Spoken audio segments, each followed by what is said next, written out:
অবশ্যই অবশ্যই আমি তোমাদেরকে পরীক্ষা করব, ভয় দিয়ে, ক্ষুধা দিয়ে, সম্পদের ঘাটতি দিয়ে, আতঙ্ক দিয়ে, প্রাণনাশ দিয়ে, ফল ফসলের হানি দিয়ে পরীক্ষা করব।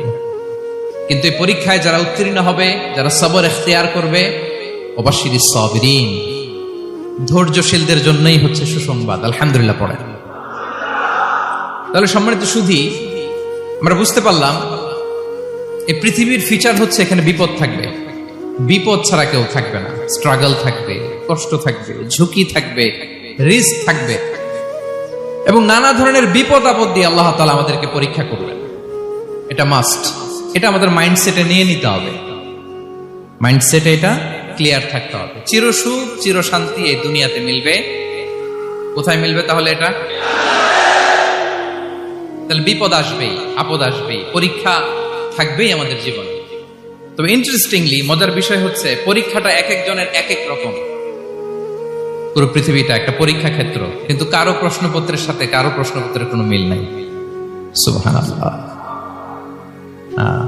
আমার পরীক্ষা একরকম, আপনার পরীক্ষা আরেক রকম, ওই ভাইয়ের পরীক্ষা আরেক রকম, ওনারটা আরেক রকম। সবাই পরীক্ষার্থী, সবাই পরীক্ষার্থী, কিন্তু কারো প্রশ্নপত্রের সাথে কারো প্রশ্নপত্রের কোনো মিল নাই। কারো জন্য পরীক্ষা হচ্ছে সে খুব অসুস্থ, প্রচন্ড অসুস্থতা, তার জন্য পরীক্ষা। ক্যান্সারের রোগী, দুরারোগ্য ব্যাধি, ডক্টর বলছে 4th স্টেজে চলে আসছে, কয়েক মাস বাঁচতে পারে, এটা তার জন্য পরীক্ষা। আবার কারো দেখবেন যে খুব একটা অসুস্থতা নাই, অসুস্থতার ঝামেলা নাই, কিন্তু তার দারিদ্রতা আছে, তার আর্থিক অনটন, এটা তার জন্য পরীক্ষা। আবার কারো দেখবেন অসুস্থতাও নাই, দারিদ্রতাও নাই, তার দাম্পত্য জীবনের সমস্যা আছে না নাই? অনেকের দেখবেন এগুলো কোনোটাই সমস্যা না, তার ছেলে কথা শোনে না, মাদকাসক্ত। আহা, মাদকাসক্ত, রিহ্যাবে পাঠায়, আবার আসে, আবার গাঁজা খাওয়া শুরু করে, আছে না নাই বলেন? দেখেন তার পরীক্ষাটা আবার আলাদা। অনেকের দেখবেন মেয়ে বাবার কথা শোনে না। আবার অনেকের দেখবেন যে ব্যবসায় সমস্যা, লসের পর লস, লাভ উঠাতে পারে না। তাহলে পরীক্ষা ছাড়া, বিপদ আপদ ছাড়াই দুনিয়াতে কেউ নাই, কেউ নাই প্রিয় ভাইরা। এটা আমাদের মাথায় রাখতে হবে। পরীক্ষা আপনাকে দিতেই হবে, পরীক্ষা দিয়ে দিয়েই নিজেকে প্রমাণ করতে হবে। আর এক একজনের পরীক্ষাটা এক এক রকম, কারো পরীক্ষার সাথে কারো পরীক্ষার কোনো মিল থাকবে না। তো মাঝে মাঝে আমরা এটা ভুলে যাই। আল্লাহ তাআলা কালামে পাকে রিমাইন্ডার দিয়ে আমাদেরকে স্মরণ করিয়ে দিতে চান যে এই পৃথিবীতে আসলে তোমরা এসেছো পরীক্ষা দিতে। এটাই জীবনের বড় বাস্তবতা। আমাদের জীবনে যত হতাশা, আমাদের জীবন নিয়ে যত অভিযোগ, আমাদের মনে যত কষ্ট, আমাদের হৃদয়ের ভেতরে যত অস্থিরতা, তার মূলে হচ্ছে এই সমস্যা যে আমরা ভুলেই গেছি আমরা পরীক্ষা দিতে আসছি। এটা যদি ভুলে না যান, এটা যদি আপনার মাইন্ডসেটে থাকে যে পুরো জীবনটা একটা পরীক্ষা, তাহলে দেখবেন কোনো কিছু আপনাকে কাবু করতে পারবে না। আপনি হতাশ হবেন না, জীবন নিয়ে আর অভিযোগ থাকবে না, আপনি ভেঙে পড়বেন না, সব অভিযোগ হতাশা দূর হয়ে যাবে। তার মানে বুঝতে পারলাম পরীক্ষা আপনাকে দিতেই হবে। পরীক্ষা দেয়া ছাড়া এই পৃথিবী থেকে চলে যাওয়ার কোনো চান্স বা সুযোগ আমাদের কারো নেই। সূরাতুল আনকাবুতে আল্লাহ তাআলা এই কথাটা আরো চমৎকার ভাবে বলেছেন। আল্লাহ তাআলা ইরশাদ করছেন, আহাসিবান নাসু আইয়ুতরাকু আইয়াকুলু আমান্না ওয়া হুম লা ইফতানুন ওয়ালাকাদ ফাতান্নাল্লাযীনা মিন ক্বাবলিহিম ফালা ইয়া'লামান্নাল্লাহু আল্লাযীনা সাদাকু ওয়া লা ইয়া'লামান্নাল কাযিবিন। আল্লাহ বলেন, মানুষ কি ভেবেছে সে শুধু বলবে আমি ঈমানদার আর তাকে আমি জান্নাতে ঢুকাই দিব? না, কখনো না, কোশ্চিন কালেও না। বরং পূর্ববর্তী কালে যারা পৃথিবীতে এসেছিল তাদেরকে আমি পরীক্ষা নিয়েছি, পরীক্ষা করেছি, এবং তাকেও ঈমানের প্রশ্নে সে সত্যবাদী না মিথ্যাবাদী পরীক্ষা দিয়ে দিয়ে নিজেকে প্রমাণ করতে হবে। ঠিক কিনা বলেন? পরীক্ষা দিয়ে আপনাকে প্রমাণ করতে হবে। এবং এই পরীক্ষার ব্যাপারটা, এটা যে শুধু আমরা সাধারণ মানুষ আমাদের জীবনে দুঃখ বিপদ পরীক্ষা, এমনটা না। এই পৃথিবীর সবচাইতে শ্রেষ্ঠ মানুষ যারা ছিলেন তাদেরকে আল্লাহ পরীক্ষা নিয়েছেন। বলেন তো, পৃথিবীতে সবচাইতে শ্রেষ্ঠতম মানুষ কারা? সবচাইতে শ্রেষ্ঠ ভালো মানুষ কারা ছিল পৃথিবীতে? বলেন তো, নবীরা। আওয়াজ করে বলেন তো কারা? বলেন তো, নবীদের জীবনে পরীক্ষা ছিল কি ছিল না? হ্যাঁ ছিল। বেশি না কম? বিষ্ণু ইসলামকে জিজ্ঞাসা করা হলো, আইয়ুন নাসি আশাদ্দু বালাআন ইয়া রাসূলুল্লাহ, হে আল্লাহর রাসূল, এই পৃথিবীতে কাদের জীবনে পরীক্ষা বেশি? বিষ্ণু ইসলাম বললেন, আল আম্বিয়া, নবীদের জীবনে। আল আম্বিয়া সুম্মাল আমসাল ফাল আমসাল, সবচাইতে জীবনে পরীক্ষার সম্মুখীন সবচাইতে বেশি হয়েছেন নবীরা। তারপরে নবীদের পরবর্তী অবস্থান যাদের, সিদ্দিকীন যারা, সোহাদা যারা, সলিহীন যারা, আল্লাহওয়ালা যারা, তাদের জীবনে পরীক্ষা বেশি। ইউবতালার রাজুলু আলা হাসাবি দীনি, ব্যক্তির দিনদারি যত বেশি, তার জীবনে আল্লাহর পরীক্ষাও তত বেশি। আপনি আল্লাহওয়ালা হবেন, আপনার জীবনে পরীক্ষাও অনেক বেশি। এজন্য ইমানদার হওয়া যেমনি মর্যাদার, ইমানদারের জীবনে পরীক্ষাও হবে অনেক বেশি। এবং পরীক্ষা যত বড়, খেয়াল রাখতে হবে, মন খারাপ করার কোনো সুযোগ নেই। পরীক্ষা যার জীবনে যত বড়, সেটাতে সফল হতে পারলে ওটার প্রতিদানও বড়। পরীক্ষা যত বড়, এটাতে সাকসেস হইতে পারলে এটার রিওয়ার্ডও তত বড়। বিষ্ণু ইসলাম বলেন, ইযামুল জাযাই মাআ ইযামিল বালা, বালা যত বড়, জাযাও তত বড়, প্রতিদানও তত বড়। কারণ নবীদের জীবনে যদি খেয়াল করেন, দেখবেন যেই নবীর জীবনে পরীক্ষা যত বেশি, সেই নবীর জীবনে সফলতাও তত বেশি। সাইয়েদনা ইব্রাহিম আলাইহিস সালামের কথাটা একটু খেয়াল করেন তো, বলেন তো, ওনার জীবনে পরীক্ষা কেমন ছিল, বেশি না কম? ওনার জীবনের পরীক্ষা থেকেই তো আমরা এই শব্দটা ব্যবহার করি, আমরা বলি অগ্নি পরীক্ষা। কি বলি? মানে আগুনে নিক্ষেপ করা হয়েছে সাইয়েদনা ইব্রাহিম আলাইহিস সালামকে, তাও স্বাভাবিকভাবে না, উলঙ্গ করে, ন্যাকেড করে ওনাকে অপমানিত করবার জন্য ওনার গায়ের জামা কাপড় খুলে উলঙ্গ অবস্থায় আল্লাহর খলিল সাইয়েদনা ইব্রাহিম আলাইহিস সালামকে অগ্নিকুণ্ডে নিক্ষেপ করা হয়েছিল। এরকম এক্সপেরিয়েন্স এই অডিটোরিয়ামের ভেতরে আমাদের কখনো হয়েছে? তাইলে সাধারণ মানুষের জীবনের পরীক্ষা আর নবীদের জীবনের পরীক্ষার মধ্যে পার্থক্য আছে না নাই? ওই পরীক্ষায় উনি পাশ করে ফেললেন। 86 বছর পর্যন্ত আল্লাহর কাছে দোয়া করলেন, আল্লাহ আমাকে একটা নেককার সন্তান দাও। আল্লাহ সন্তান দেয় না। 86 বছর পরে আল্লাহ তাআলা সাইয়েদনা ইব্রাহিম আলাইহিস সালাম এবং হাজারের ঘরকে উজালা করে সন্তান দিলেন। সাইয়েদনা ইসমাঈল আলাইহিস সালাম পৃথিবীতে আসলেন কত বছর বয়সে? 86 বছর বয়সের এখানে কেউ আছেন? হ্যাঁ, আছি আমরা? কেউ নাই। 86 বছর বয়সে প্রথম সন্তান পেয়েছে। তাদের ঘরকে উজালা করে আল্লাহর নবী সাইয়েদনা ইসমাঈল আলাইহিস সালাম আসলেন। এবার আল্লাহ বললেন, যাও স্ত্রীকে আর এই কলিজার টুকরা সন্তানকে, থাকো তো প্যালেস্টাইনে, প্যালেস্টাইন থেকে ১,৫০০ কিলোমিটার দূর, দ্য ব্যারেন ল্যান্ড, ওই মক্কার ধুধুমরু প্রান্তরে রেখে আসো, যেখানে কেউ নাই, মানুষ নাই, গাছ নাই, পাখি নাই, পানি নাই, যাও রেখে আসো। আচ্ছা বলেন তো, ৮৬ বছর পরে যে লোকটা সন্তান পেল, বুঝেছেন? উত্তর দিয়েন। ৮৬ বছর পরে যে লোকটাকে আল্লাহ তাআলা সন্তান দিল, তার হৃদয়ে ওই সন্তানের জন্য মায়া বেশি না কম? এমনি তো আমাদের প্রথম সন্তানের হিস্ট্রিটা একটু খেয়াল করেন তো। প্রথম আমাদের যে মেয়ে হয়েছিল বা যাদের ছেলে হয়েছিল, তার প্রতি আদর, সোহাগ, দরদ, ভালোবাসা, আল্লাহ কত ছিল। আর ৮৬ বছর বয়স আল্লাহ তাআলা ওনাকে সন্তান দিলেন, দিয়ে বললেন, যাও হাজারকে আর ইসমাঈলকে মক্কার ধুধুমরু প্রান্তরে রেখে আসো। আল্লাহ তাআলা বলতে দেরি, চলে যেতে দেরি নাই, মুহূর্তে উনি রওনা হয়ে গেলেন। সুবহানাল্লাহ পড়বেন না?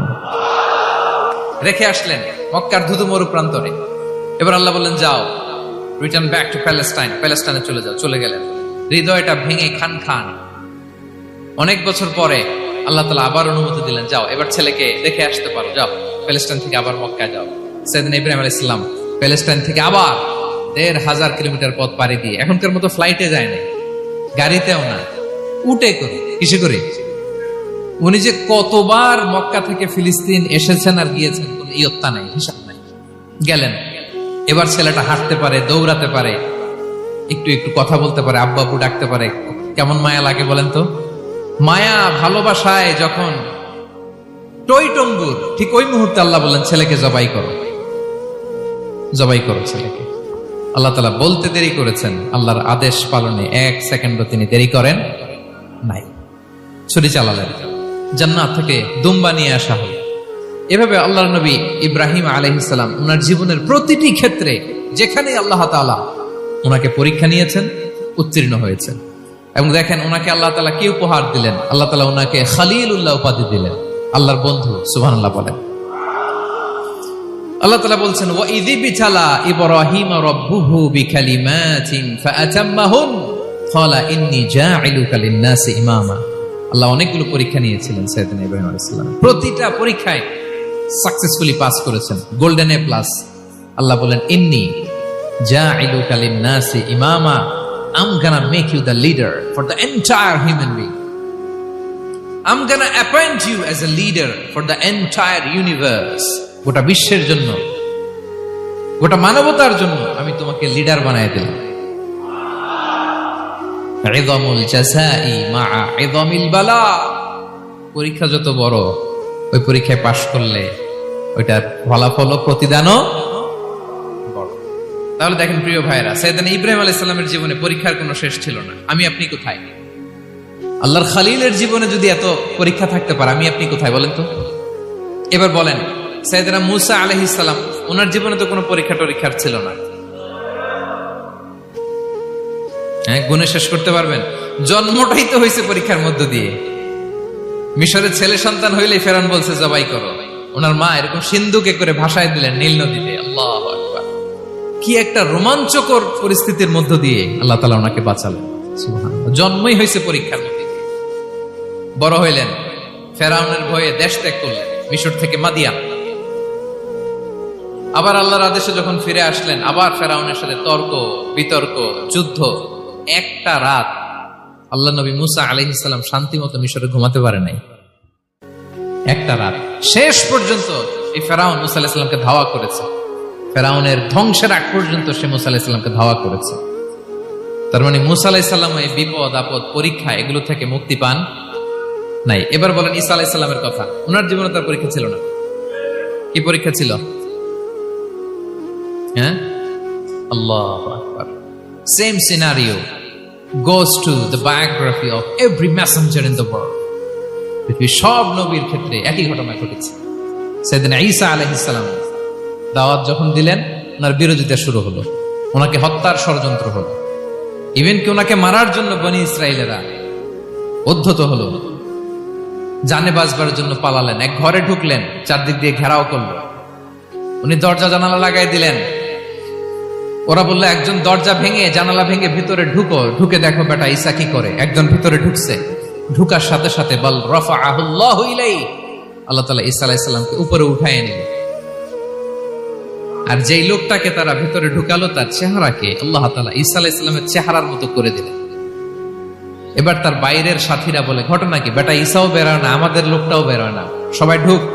দরজা ভেঙে ভেতরে ঢুকে দেখে ঈসা দাঁড়ায় আছে। বলেন তো এটা ঈসা না মিসা? এটা কি আসল ঈসা? ওমা কতালু ওমা সলাবু ওয়ালাকিন শুব্বিহা লাহুম। আল্লাহ বলে তোমরা আমার নবী ঈসাকে হত্যাও করতে পারো নাই, শুলেও চড়াতে পারো নাই, আমি সেফটি সিকিউরিটি দিয়ে আমার নবী ঈসা আলাইহিস সালামকে আকাশে তুলে নিয়েছি। তাহলে ওনার জীবনে পরীক্ষার শেষ ছিল না। এবার যদি আমরা বিশ্বনবী সাল্লাল্লাহু আলাইহি ওয়াসাল্লামের জীবনের দিকে তাকাই, ওনার জীবনটা দেখেন তো।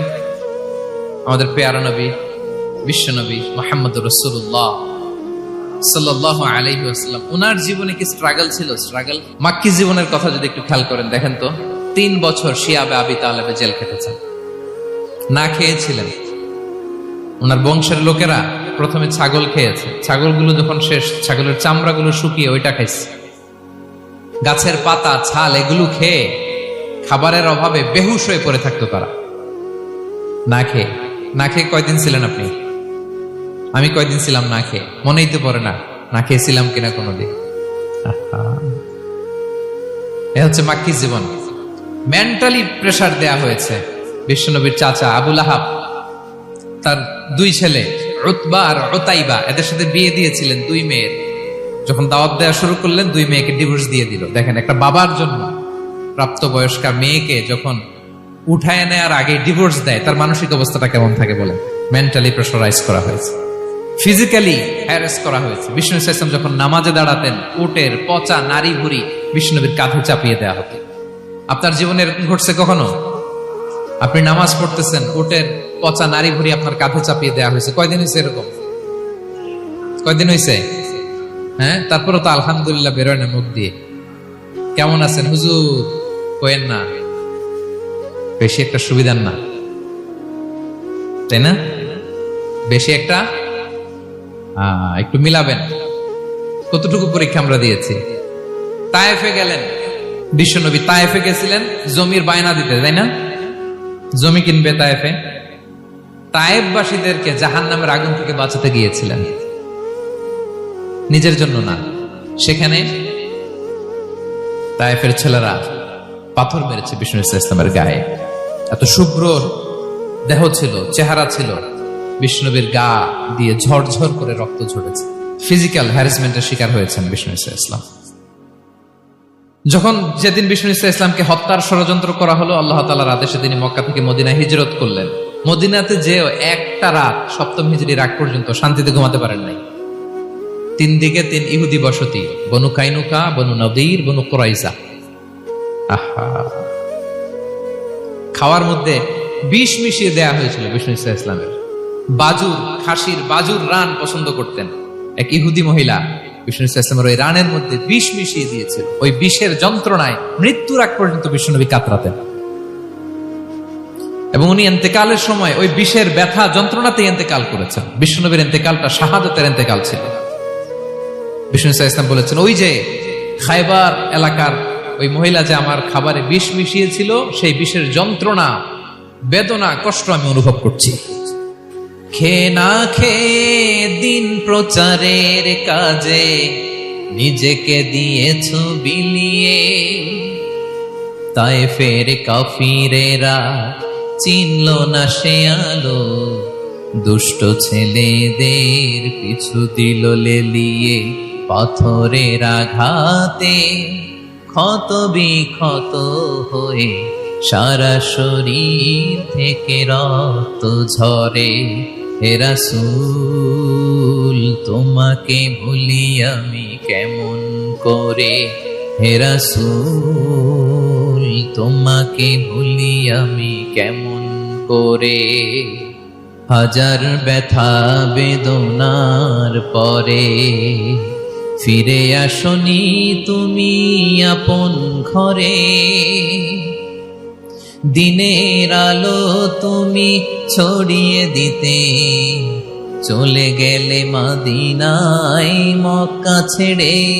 হে রাসূল তোমাকে ভুলি আমি কেমন করে, হে রাসূল তোমাকে ভুলি আমি কেমন করে। ঠিক কিনা বলেন? একটা রাত শান্তিতে, শান্তির ঘুম তিনি দিতে পারেন নাই। প্রিয় ভাইরা, তাহলে আমরা কি বুঝলাম? বিশ্বনবীর জীবনও পরীক্ষা ছিল কি ছিল না? আমাদের উপায় আছে? আমরা বাঁচতে পারবো এই বিপদ আপদ পরীক্ষা ঝঞ্ঝাল থেকে? বাঁচতে চাইলেও বাঁচতে পারবো? ইমাম মালিক আলাইহি রাহমা নাম শুনেছেন?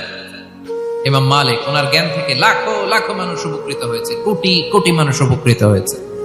মদিনার রাস্তায় রশি দিয়ে ওনাকে টেনে হিচড়ে এক এলাকা থেকে আরেক এলাকায় নিত জালেম বাদশারা। ইমাম মালিক আলাইহি রাহমা। ইমাম আহমদ ইবনে হাম্বল, ওনাকে বেত্রাঘাত করা হতো, চাবুক দিয়ে পেটানো হতো। আল ইমাম আল আযম আবু হানিফা আলাইহি রাহমা, ওনাকে কারাবন্দী করা হয়েছিল।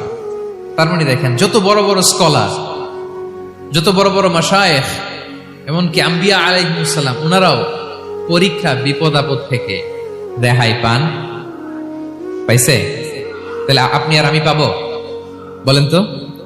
তাহলে এটা আমাদের ব্রেইনে গেঁথে নিতে হবে যে জীবন মানেই এখানে বিপদ থাকবে, পরীক্ষা থাকবে, স্ট্রাগল করে করে আমাকে আগাতে হবে। কেউ আমার জন্য রেড কার্পেট বিছিয়ে রাখবে না। এই জীবনটা বড় জটিল। This is life, how it's design. এভাবেই পৃথিবীকে ডিজাইন করা হয়েছে। এখানে বিপদ আছে, কষ্ট আছে। এই পরীক্ষা দিয়ে দিয়ে আপনাকে উত্তীর্ণ হতে হবে। বুঝতে পেরেছেন প্রিয় ভাইরা? নাও দ্য কোশ্চেন আরাইজ, এখন প্রশ্ন হচ্ছে, কেন আল্লাহ এই পরীক্ষা নেন? কেন? আল্লাহ তাআলা সূরা মুলকে বলেছেন, এই পৃথিবী সাজানোর, এই জীবন মৃত্যুর এই খেলা এটার উদ্দেশ্যটাকে আল্লাহ তাআলা স্পষ্ট করে বলেছেন, আল্লাযী খালাকাল মাউতা ওয়াল হায়াতা লিয়াবলুয়াকুম আইয়ুকুম আহসানু আমালা। জীবন মৃত্যু দিয়ে তোমাদের জীবনকে সাজানো হয়েছে এজন্য, যাতে করে তিনি তোমাদের পরীক্ষা করতে পারেন। কি করতে পারেন? তোমাদের মধ্যে কে